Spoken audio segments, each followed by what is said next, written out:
మహోన్నతుడైన దేవుని పరిశుద్ధ నామమునకు నిత్యము స్తుతి మహిమ ఘనత ప్రభావము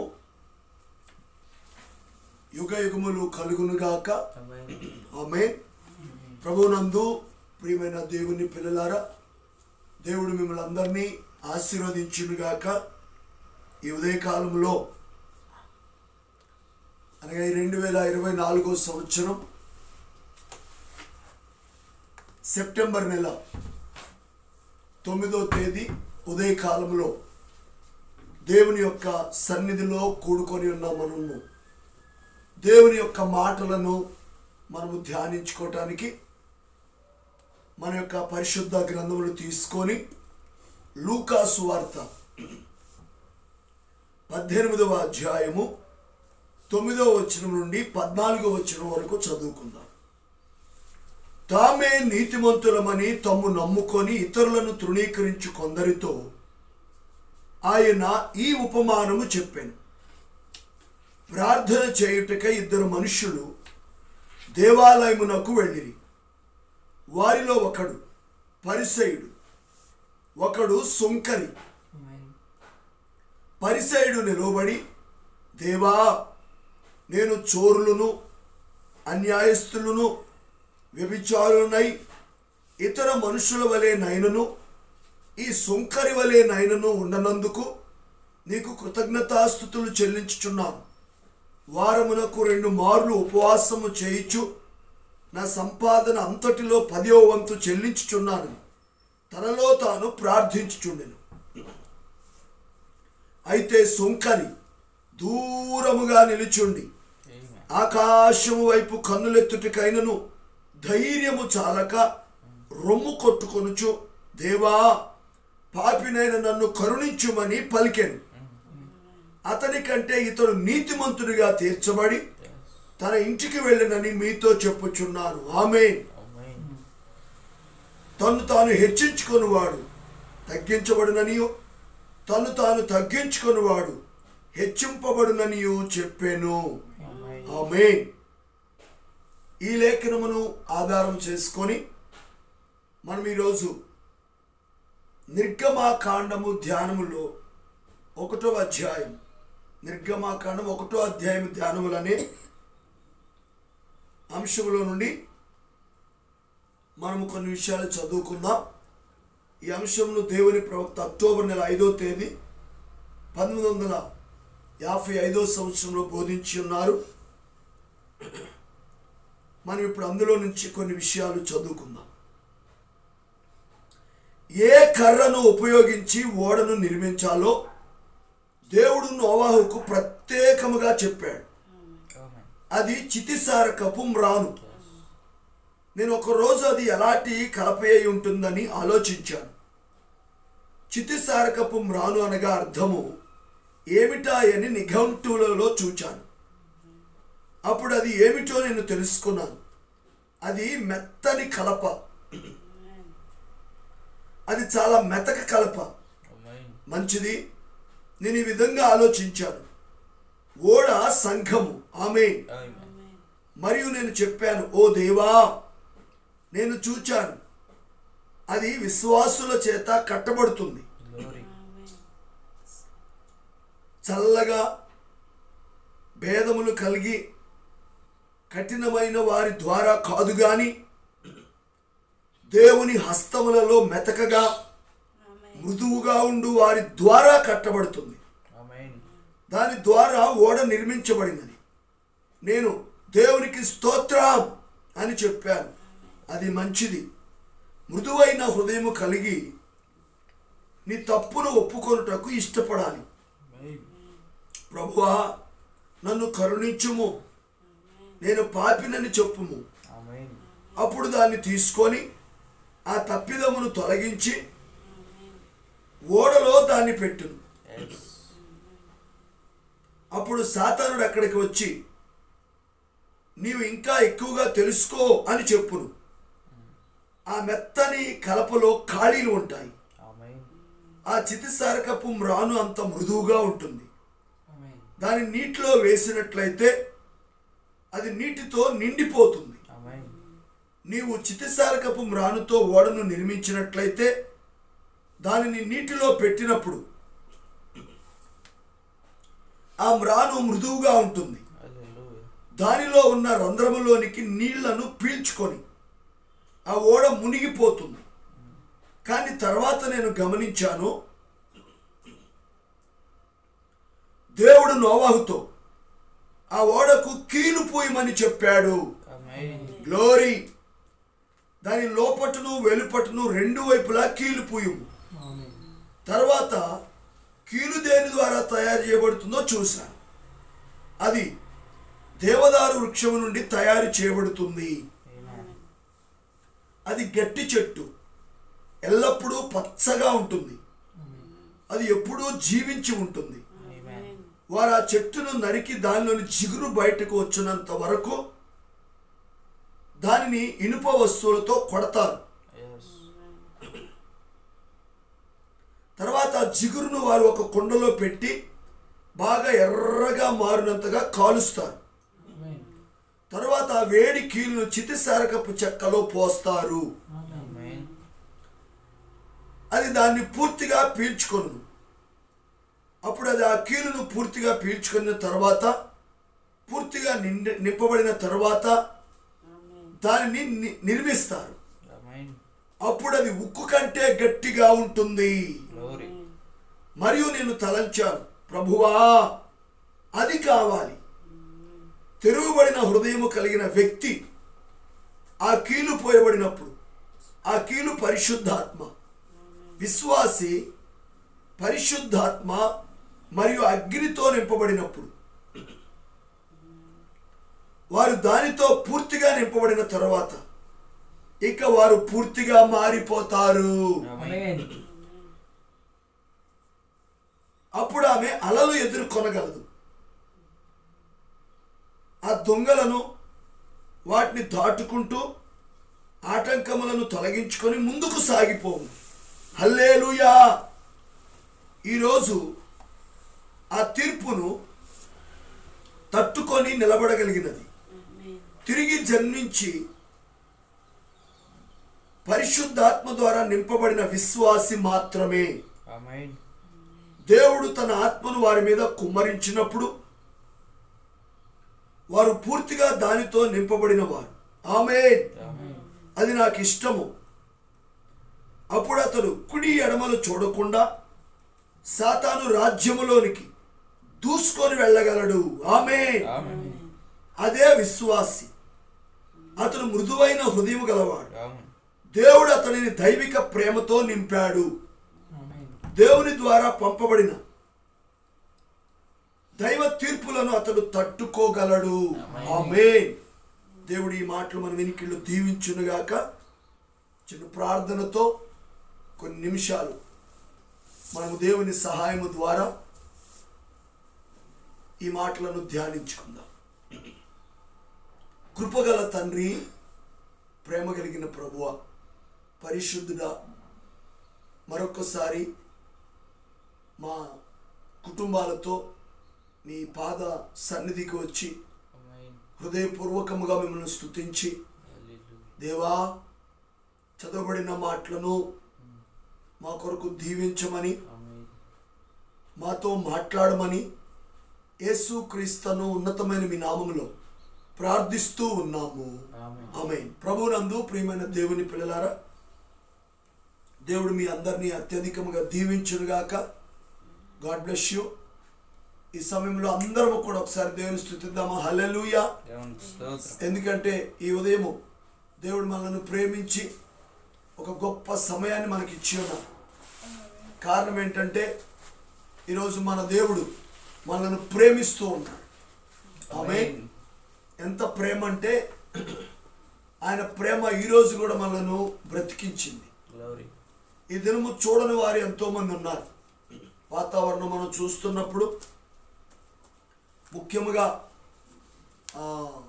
మనకు దగ్గరలోని పరిసర ప్రాంతంలో విజయవాడలో ఎన్నో ఈ తుఫాను వల్ల కుటుంబాలు నిరాశ్రయులై నీళ్ల వల్ల కొద్దిమంది చనిపోయారు, కొద్దిమంది కనీసం ఉండటానికి కూడా లేని పరిస్థితులు. మనకైతే దేవుడు సమస్తము ఇచ్చి ఆరోగ్యం ఇచ్చి మరి మనకు ఈరోజు ఆయుష్కాలం పొడిగించి ఆయన సన్నిధిలో ఉండి మనమందరం ఆయన్ని స్తుతించే భాగ్యం ఇచ్చినందుకు ఒక్కసారి దేవుని స్తుతిద్దామా? హల్లెలూయా. మనం వారికంటే గొప్పవారము కాదు కానీ కృప మనలను బ్రతికించి. అయితే దేవుని యొక్క అపారమైన ప్రేమను బట్టి దేవుడు అద్భుతముగా మరి మనను ఈరోజు ఆయన సన్నిధికి నడిపించినందుకు మనం ఎంతగానో దేవుని స్తుతింపబద్ధులమై ఉన్నాం. ఈ సమయంలో ఆలస్యం చేయకుండా నేరుగా దేవుని యొక్క వాక్య ధ్యానంలోనికి వెళదాం. మనం లూకా సువార్త 18వ అధ్యాయము 9వ వచనం నుండి 14వ వచనం వరకు చదువుకొని నిర్గమాకాండము 1వ అధ్యాయము ఈ వర్తమానముల నుండి కొన్ని విషయాలు మనం చదువుకున్నాం. ఇక్కడ దేవుని ప్రవక్త నోవాహు కాలంలో దేవుడు నోవాహు ద్వారా ఎలాంటి ఓడను నిర్మించాడో, ఆ ఓడ దేనికి సాదృశ్యమో, మరి దేనితో నిర్మించాడో ఆ విషయాలు ఇక్కడ మనకి జ్ఞాపకం చేస్తూ ఉన్నారు. ఏ కర్రను ఉపయోగించి ఓడను నిర్మించాలో దేవుడు నోవాహుకు ప్రత్యేకముగా చెప్పాడు. ఆమేన్. ఎందుకు ఆ మాట చెప్పాడు చెప్పండి? దేవుడు చెప్పే ప్రతి మాటకు, దేవుడు చేసే ప్రతి పనికి ఒక ఉద్దేశం ఉంటుంది, ఒక కారణం ఉంటుంది. అది లేకుండా దేవుడు ఎన్నడూ కూడా ఏ పని చేయడు. దేవుడు చేసే కార్యాలు చాలా ఆశ్చర్యకరమైనవి. పాత నిబంధన అంతా కూడా క్రొత్త నిబంధనకు ఒక మాదిరి గనుక, ఒక పోలిక గనుక, ఇప్పుడు నోవాహుతో ఓడ కట్టమని చెప్పిన ఆ చెక్క పేరేంటి? చితిసారకపు మ్రాను. ఇప్పుడు దేవుని ప్రవక్త అసలు ఈ చితిసారకపు మాను ఎందుకు దేవుడు వాడమన్నాడు, ఇది ఏ కలప, అది ఏమై ఉంటుందని నిఘంటువులో, డిక్షనరీలో దాని అర్థమేంటా అని చూశాడు. ఆమేన్. అప్పుడు అది ఏమిటో తెలుసుకున్నాడు. అది మెత్తని కలప, మృదువైనది, అది మెతక. ఇప్పుడు ఆలోచించాడు ప్రవక్త. ప్రకృతిలో నుండి తీసుకుంటాడు కదా ప్రవక్త. నా మొదటి బైబిల్లో ప్రకృతి అన్నాడు, మాదిరులలో సాదృశ్యాలలో మనతో మాట్లాడతాడు. దేవుడు ఆయనకి ఇచ్చినటువంటి గొప్ప కృపది. ఆమేన్. ఇప్పుడు ఆయన అన్నాడు, అది ఏమిటో నేను తెలుసుకున్నాను, అది మెత్తని కలప. అది నేను ఆలోచించినప్పుడు ఆ ఓడ సంఘమై ఉన్నది. హల్లెలూయా. చూసారా? అప్పుడు దేవుని స్తుతిస్తూ, ఓ దేవా నీకు స్తోత్రం, అది విశ్వాసుల చేత కట్టబడుతుంది. చూసారా? ఎంత అద్భుతమైన మాట. చల్లగా భేదములు కలిగి కఠినమైన వారి ద్వారా కాదు. చల్లబడిపోవటం అంటే వింటున్నారా? నామకార్థులుగా మారిపోవటం, లోకస్తులుగా మారిపోవటం. తర్వాత కొంతమంది భేదాలు పెంచుకుంటారు. నువ్వు అది, నేను ఇది, నేను గొప్ప, నువ్వు తక్కువ. వింటున్నారు అందరూ? ఇలాంటి భేదాలు పెంచుకుంటారు. అలాంటి భేదాలు కలిగి కఠినంగా ఉండి, వింటున్నారా, చల్లగా మారిపోయినటువంటి వారితో ఆయన సంఘాన్ని కట్టడు. ఎలాంటి వారు కావాలి ఆయనకి? దేవుని హస్తములలో మెతకగా మృదువుగా ఉండే వారి ద్వారా ఆయన తన సంఘాన్ని కట్టుకుంటాడు. చప్పట్లు కొట్టి దేవుని స్తుతిద్దాం. దేవుడు అలాంటి వారినే కోరుకుంటున్నాడు. దాని ద్వారా ఓడ నిర్మించబడింది. చితిసారకం మానంటే అదే. ఆ ఓడ సంగమై ఉన్నది. నేను దేవునికి స్తోత్రం అని చెప్పాను. అది మంచిది. మృదువైన హృదయము కలిగి నీ తప్పును ఒప్పుకొనుటకు ఇష్టపడాలి. ఆమేన్. ఈరోజు ఎలాంటి వాళ్ళు కావాలి? తప్పు చేసి కప్పుకొని నేనేం చేయలేదు అని అబద్ధమాడి, రెండోది నేను ఒప్పుకుంటే ఏమని అంటారేమో, అలా కాదు. బైబిల్ చక్కని మాట చెప్తుంది. అతిక్రమంలో దాచిపెట్టువాడు వర్ధిల్లడు, వాటిని ఒప్పుకొని విడిచిపెట్టువాడు కనికరం పొందుతాడు. ఇప్పుడు మనకు కావాల్సింది ఏంటి? తప్పు చేస్తావు కానీ ఆ తప్పుని ఒప్పుకోవాలి, విడిచిపెట్టాలి. ప్రభువా నన్ను కనికరించు, నేను పాపినని చెప్పు. అప్పుడు దాన్ని తీసుకొని ఆ తప్పిదమును తొలగించి ఓడను నిర్మించడం ప్రారంభిస్తాడు. జీవితాన్ని కడతాడు. అలాంటి జీవితాలతోటే సంఘం నిర్మించబడుతుంది. అప్పుడు సాతానుడు వచ్చి నువ్వు ఇంకా తెలుసుకోవాలి చెప్తాడు. ఎక్కువగా తెలుసుకో, నువ్వు ఇంకా ఆ మెత్తని కలపలో ఖాళీలు ఉంటాయి. ఏముంటాయి? సన్న సన్న రంధ్రాలు ఉంటాయి. ఆ చితిసారకపు మ్రాను అంత మృదువుగా ఉంటుంది. దాన్ని కనుక తయారు చేసి అలాగే నీళ్ళలో వేస్తే ఏమవుతుంది అంటున్నారు అందరూ? నీళ్ళలో మునిగిపోతుంది. నీళ్ళలో ఇప్పుడు అది మునిగిపోకుండా ఉండాలంటే ఏం చేయాలి మరి? అప్పుడు తర్వాత ఆలోచించాడు. ఇప్పుడు దేవుడు నోవాహుతో ఏం చెప్పాడు? ఓడ తయారు చేసిన తర్వాత ఇరువైపులా కీలు పోయమన్నాడు. మరి ఇప్పుడు ఆ కీలు ఏమిటా అని ఆలోచించాడు ప్రవక్త. ఆ కీలు దేంతో తయారు చేస్తారు? అప్పుడు ప్రవక్త చక్కగా దాన్ని దేవుని ఆత్మ ద్వారా తెలుసుకున్నది ఏంటంటే, దేవదారు వృక్షం అది చాలా గట్టిగా ఉంటుంది, ఎల్లప్పుడూ పచ్చగా ఉంటుంది. ఆమేన్. అది ఎప్పుడూ జీవించి ఉంటుంది. Glory glory.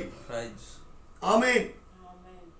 జిగురు వచ్చినంతగా దాన్ని నరికి బాగా ఇనప వస్తువుతో కొట్టి తర్వాత ఆ జిగురును వారు ఒక కుండలో పెట్టి బాగా ఎర్రగా మారేదాకా ఉడకబెడతారు.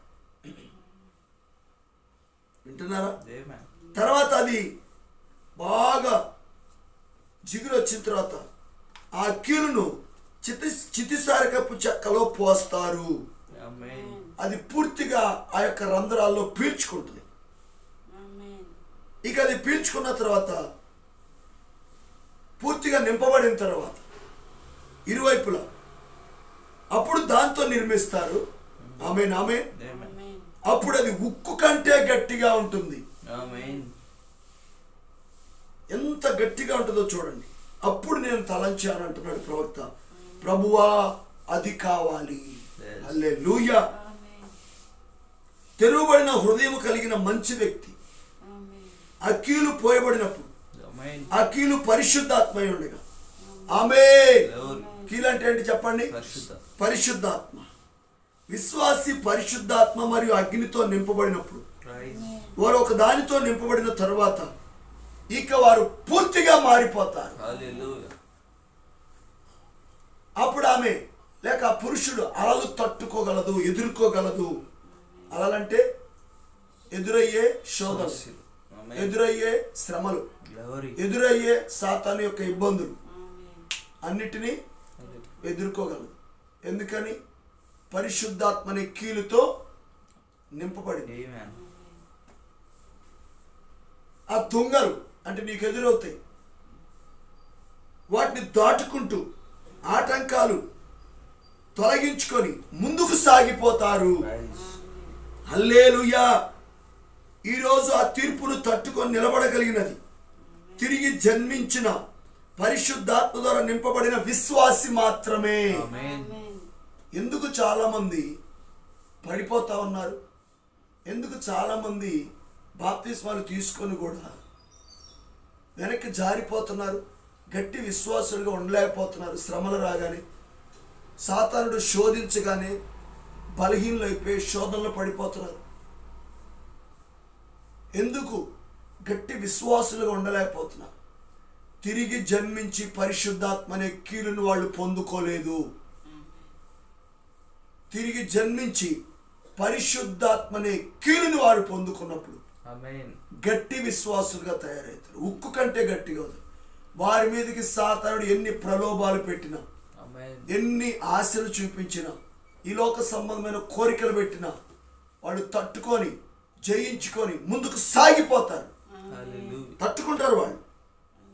ఎందుకంటే వారు ఆత్మతో నింపబడ్డారు. వారి మీద దేవుడు ఆత్మను కుమ్మరించినప్పుడు వారు పూర్తిగా దానితో నింపబడ్డారు. అది నాకు ఇష్టం. మీకు ఇష్టమేనా? నాకు కూడా ఇష్టం. అప్పుడు అతను కుడి ఎడమల చూడకుండా సాతాను రాజ్యంలోనికి దూసుకొని వెళ్ళగలడు. ఆమేన్. ఇప్పుడు ఈ ప్రపంచం ఎవరిది? సాతాను రాజ్యం. దానిలోనికి దేవుడు ఏం చేశాడు? ఆయన వధువును ఉంచాడు. ఇప్పుడు ఆయన వధువుగా మనం దూసుకొని వెళ్ళాలి. దూసుకొని వెళ్ళాలంటే ఖచ్చితంగా మనం ఏం చేయాలి? పరిశుద్ధాత్మని కీలును మనం కలిగి ఉండి, ఆమేన్, ఖచ్చితంగా మనం ఏం చేయాలంటే సాతాను యొక్క యుక్తులను కనిపెట్టుకొని జయించుకొని దూసుకొని లోపలికి వెళ్ళి, ఆమేన్. చూడండి, విశ్వాసి అంటే ఎవరు? విశ్వాసి మృదువైన హృదయం గలవాడు. దేవుడు అతని దైవికమైన ప్రేమతో నింపాడు. ఆమేన్. వింటున్నారా? దేవుని ద్వారా నింపబడిన ఆ వ్యక్తి, దేవుని ద్వారా పంపబడినటువంటి ఆ వ్యక్తి దైవికమైన తీర్పులను తట్టుకోగలుగుతాడు. హల్లెలూయా. ఎలాంటి, చూడండి, నోవాహు ఓడ తీర్పు అనే నీళ్ళని తట్టుకుందంటే కారణం ఏంటి? దేవుడు చెప్పిన చెక్క, రెండోది కీలు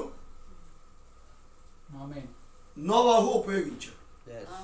ఈరోజు మనము కూడా రాబోతున్న దైవికమైన తీర్పులు తప్పించుకోవాలంటే దేవుడు చెప్పినట్టుగా మనం చేద్దామా? ఆ విధంగా దేవుడు మీ అందరికీ కృపను దయచేయనుగాక. అందరూ తల నుంచి కళ్ళు మూసుకోండి, ప్రార్థన చేసుకుందాం. ప్రభువా, ఈ ఉదయకాలంలో మాకు కావలసిన జీవాహారమును మేము ఆశపడినప్పుడు మా ఆశను వాక్యముతో తృప్తిపరిచావు. అందుకే మీకు స్తోత్రం ప్రభు. మేము ఈరోజు ఎలా కట్టబడాలి, ఎలాగూ శోధనలు తట్టుకోవాలి, దైవికమైన తీర్పు లోకం మీదకి రాబోతున్నప్పుడు ఆనాడు నోవాహు ఓడ మాత్రమే తట్టుకున్నది నాయన. మిగతా ఓడలన్నీ కూడా నాయన పగిలిపోయినాయి, మునిగిపోయినాయి. ఈనాడు అనేక సంఘ శాఖలు అయా, అవును నా తండ్రి, మీ ఆలోచన లేకుండా, మీరు చెప్పిన చక్క కాకుండా వారి సొంత ఆలోచనతో చేస్తున్నారు.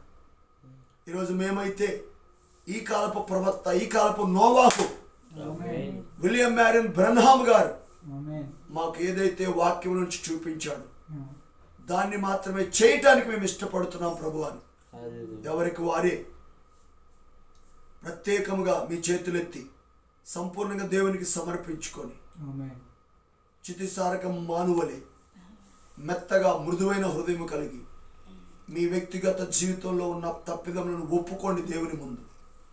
దేవుడికి ఎవరు కావాలంటే మెత్తకబారిన హృదయముతో, తగ్గించుకున్న హృదయముతో, పశ్చాత్తాపముతో, ఏ రహస్య పాపాలు ఉన్నాయో, ఏది మనుషులకి ఎవ్వరికి తెలియకుండా నువ్వేమి ఆలోచిస్తున్నావో, ఏమి చేస్తున్నావో అన్నీ ఆయనకి తెలుసు. ఆయన ముందు ఒప్పుకొని విడిచిపెట్టి ఖచ్చితంగా కీలుని మీరు పొందుకోండి. మీ జీవితాల్లో ఉన్న రంధ్రాలు సాతాను చెప్తున్నాడు, ఇదిగో ఇంకా నీలో నువ్వు ఇంకా తెలుసుకోవాలి, ఇంకా నువ్వు చాలా ఖాళీలు ఉన్నాయి. అవును, ఆ ఖాళీల్లో నా దేవుడు నాకు ఇచ్చిన పరిశుద్ధాత్మతో నేను నింపబడతాను. ఓ దయ్యమా, నువ్వు నన్నేం చేయలేవు అని చెప్పండి.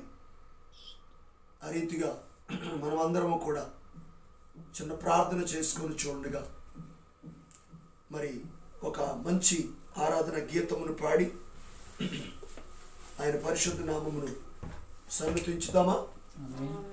ఆమేన్.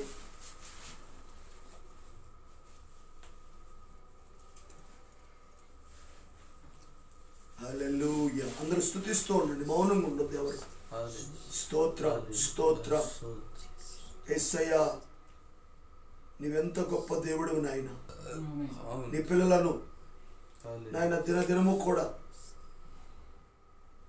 నువ్వు పోషిస్తున్న దేవుడవు నాయన, మాట్లాడుతున్న దేవుడవు నాయన, కృప చూపిస్తున్న దేవుడవు ప్రభువా, సరిచేస్తున్న దేవుడవు నాయన. అందుకే మీకు స్తోత్రాలు ప్రభువా. హల్లెలూయా.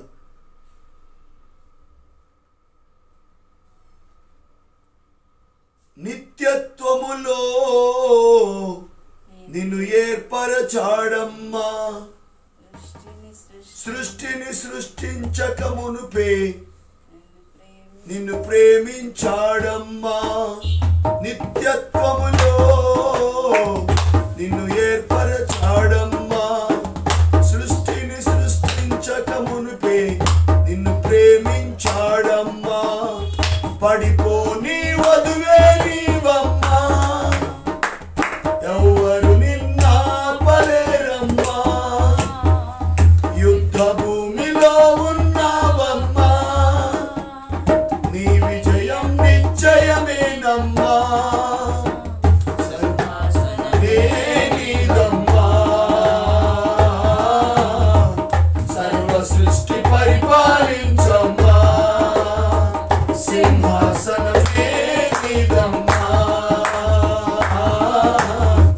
సర్వ సృష్టి పరిపాలించమ్మా. ధన్యురాలవు నవవధువా, నీది ఎంత భాగ్యమో. భూలోక పెండ్లి కుమార్తెవు నిన్ను ప్రేమించాడే, పరలోక పెండ్లి కుమారుడు పెండ్లాడగ వచ్చాడే. భూలోక పెండ్లి కుమార్తెవు నిన్ను ప్రేమించాడే, పరలోక పెండ్లి కుమారుడు పెండ్లాడగ వచ్చాడే. అమ్మగారివమ్మ నీవమ్మా,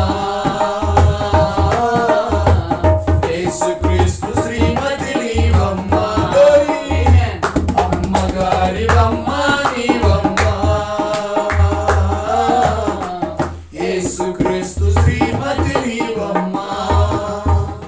అవును ప్రభు, ఒక పడిపోని వధువుని వాక్యంతో కట్టబడి మెతక హృదయంతో తగ్గించుకొని ఎల్లప్పుడూ నీతో నడిచే ఒక వధువు సంఘాన్ని నువ్వు జగదుత్పత్తికి ముందే ఎన్నుకున్నావయ్యా. ఆమె ఈ సాతాను ఏదేల్లో పడిపోదయ్యా, యుద్ధ భూమిలో విజయము సాధిస్తుంది నాయన. అలాంటి వధువుగా మమ్మల్ని చేయటానికి మా కొరకు మీరు ప్రవక్తని వర్తమానమును మీరు పంపటమే కాదు, నేను బలిష్ఠుడైన దూతగా దిగివచ్చి మాతో ఉండి మమ్మల్ని చెక్కుచున్నందుకు స్తోత్రం ప్రభువా. అందరము కూడా ఆ రీతిగా దేవుని స్తుతిస్తూ ఉండగా ముగింపు ప్రార్థన చేసుకుందాం. మహోన్నతుడు అయిన మా దేవ, పరిశుద్ధుడు అయిన మా ప్రభువ, జీవము కలిగిన మా దేవ, ఈ యొక్క ఉదయకాలంలో మాకు కావలసినటువంటి ఆత్మీయ మరుగై ఉన్న జీవాహారమును అయ్యా మాకు సిద్ధపరిచి మాకు తినిపించినందుకు స్తోత్రం నాయనా. మమ్మల్ని బలపరిచినందుకు స్తోత్రం నాయనా. ఈ దినమున మా ప్రభువా, ఎంతమంది మీ సన్నిధిలో పాల్గొని మీ మాటలు విన్నారో వారందరినీ దీవించండి. వాక్య ప్రత్యక్షతను దయచేయండి. వారు ఏమై ఉన్నారో వారు గుర్తెరుగునట్లుగా, వారి స్థానంలో వారు నిలబడినట్లుగా అయ్యా ఆ పరిశుద్ధాత్మనే కీలుని వారు నింపుకొందురుగాక నాయన. ఎన్ని సాతాను యొక్క శోధనలు వారి మీదకి వచ్చినా ఎదుర్కొని తట్టుకొని నిలబడి రాబోయే తీర్పును తప్పించుకొని అయ్యా ఆవలిగట్టుకు వెళ్ళిపోవటానికి ఎప్పుడైనా సిద్ధపరచమని, ఈ దినమంతా మీ సన్నిధి కాంతి మాతో ఉంచి నడిపించమని, ఘనత మహిమ ప్రభావాలు మీకే చెల్లిస్తూ, ఎవరైనా అవసరతలో ఉన్నట్లయితే అనారోగ్యంతో ఉన్నట్లయితే ప్రభు వారికి తప్పకుండా మీరు సహాయం చేయమని, కృప చూపించి దీవించమని.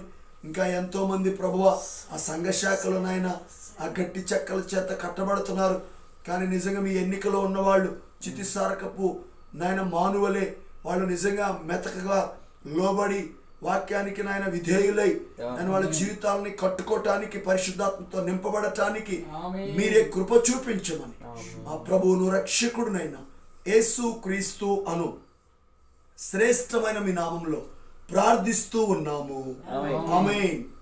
మన ప్రభు అయిన యేసు క్రీస్తు కృప మనందరికీ తోడై ఉండును గాక. ఆమేన్. గాడ్ బ్లెస్ యు అందరికీ.